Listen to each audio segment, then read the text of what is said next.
मित्रांनो, finally MHPCB CET 2026 या एक्झामचा result declare झालेला आहे.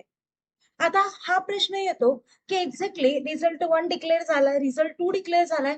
एक्झॅक्टली कोणत्या एक्झामचे मार्क्स, कोणत्या अटेम्प्टचे पर्सेंटाईल हे ऍडमिशन साठी कन्सिडर करणार आहेत? तर मित्रांनो, मी धरती तुमची एज्युकेटर ग्लोबल ऑनलाईन या युट्यूब चॅनलवरती तुमच्या सगळ्यांचं स्वागत करते. आणि आजच्या व्हिडिओमध्ये आपण एक्झॅक्टली रिझल्ट कसा चेक करायचा, यासोबतच कोणत्या अटेम्प्टचे पर्सेंटाईल सीईटी सेल कन्सिडर करणार आहे ते देखील आपण आजच्या व्हिडिओमध्ये पाहणार आहोत. चला तर फर्स्ट ऑफ ऑल आपल्याला सीईटी सेलच्या वेबसाईट वरती जावं लागेल. पहा, ही ऑफिशियल वेबसाईट आहे. थोडस स्क्रोल डाऊन करा, त्यानंतर इथे पहा MHT CET PCB group second attempt result is declare. इथे आपल्याला क्रोम वरती क्लिक करायचंय. क्लिक केल्यानंतर तुम्हाला लॉग इन डिटेल्स फिल करायचे आहेत. पहा, इथे तुम्हाला रजिस्टर ईमेल आयडी तुमची आणि पासवर्ड हा पुट करा. जर तुम्ही पासवर्ड विसरला असाल, फॉरगेट झाला असेल, तर इथे फॉरगेट पासवर्ड वरती क्लिक केल्यानंतर तुम्हाला इथे ईमेल आयडी सबमिट करायची आहे आणि त्याच्यानंतर व्हेरिफिकेशन होतं, लाईक OTP वगैरे मागतात. सो अशी करून तुम्हाला फॉरगेट पासवर्ड रिजनरेट करता येतो. इथे तुमची रजिस्टर ईमेल आयडी पुट करा. आता मी रजिस्टर करून इथे माझं लॉग इन केलंय. पहा अकाउंट. पहा, इथे फर्स्ट ऑफ ऑल इथे प्रोफाईल दिसतेय. ठीक आहे, आपण प्रोफाईल पाहून घेऊया. त्यानंतर थोडस स्क्रोल डाऊन केल्यानंतर आपल्याला इथे स्कोर कार्ड दिसतोय, राईट. स्कोर कार्ड वरती क्लिक करायचं. इथे तुमच्या दिसेल की MHPCB CET 2026 त्याला क्लिक करायचंय. त्याच्यानंतर तुमचं स्कोर कार्ड तुम्हाला तिथे विजिबल होईल. आता मित्रांनो, त्यानंतर सगळ्यात महत्वाचा मुद्दा येतो, ते म्हणजे अटेम्प्ट 1 चे मार्क्स तुमचे कन्सिडर केले जातील का अटेम्प्ट 2 चे.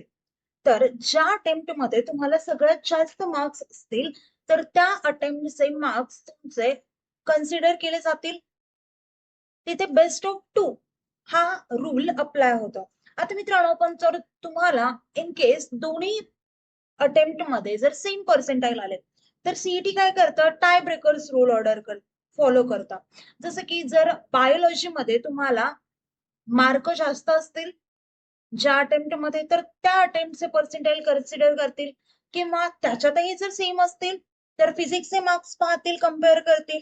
त्याच्यातही सेम असतील केमिस्ट्रीचे चेक करतील. अँड ऍट द एंड जर केमिस्ट्रीमध्ये देखील सेम असतील तर तुमचे 12th बोर्डचे मार्क्स पर्सेंटेज हे कॅल्क्युलेट केले जातात, कम्पेअर केले जातात. आता मित्रांनो, ही तर प्रोसेस सीईटी सेल ऑटोमॅटिकली करते. त्याच्यात आपल्याला काही पार्टिसिपेट करायची गरज नाहीये. पण आता जेव्हा कॅप राऊंड प्रोसेस सुरू होती तेव्हा काय करायचं, cap round first of all registration करायचं.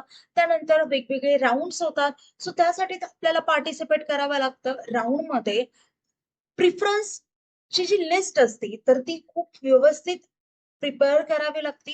आता हे सगळे प्रॉब्लेम्स तुमचे सॉल्व्ह करण्यासाठी ग्लोबल ऑनलाईन प्लॅटफॉर्मने तुमच्यासाठी काउन्सिलिंग कोर्स आणलेला आहे, तो पण फक्त 999 रुपयामध्ये.